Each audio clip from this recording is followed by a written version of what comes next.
अरे तुम्ही मतं दिली म्हणजे माझे मालक नाही झाला का? सादरीकरण काय मला आता आयुर्वेदिक कॉलेजचं काय म्हणून नाही आपण बाराणपूर सारखं करू ना.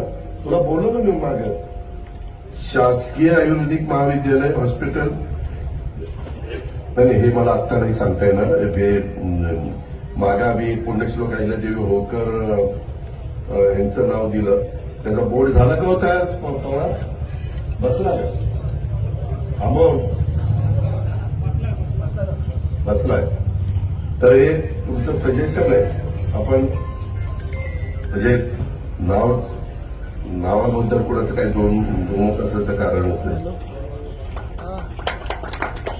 मला देता येते का वेळात बघतो ना पुन्हा काय काय पोटा म्हणणार ते दिलं नाही.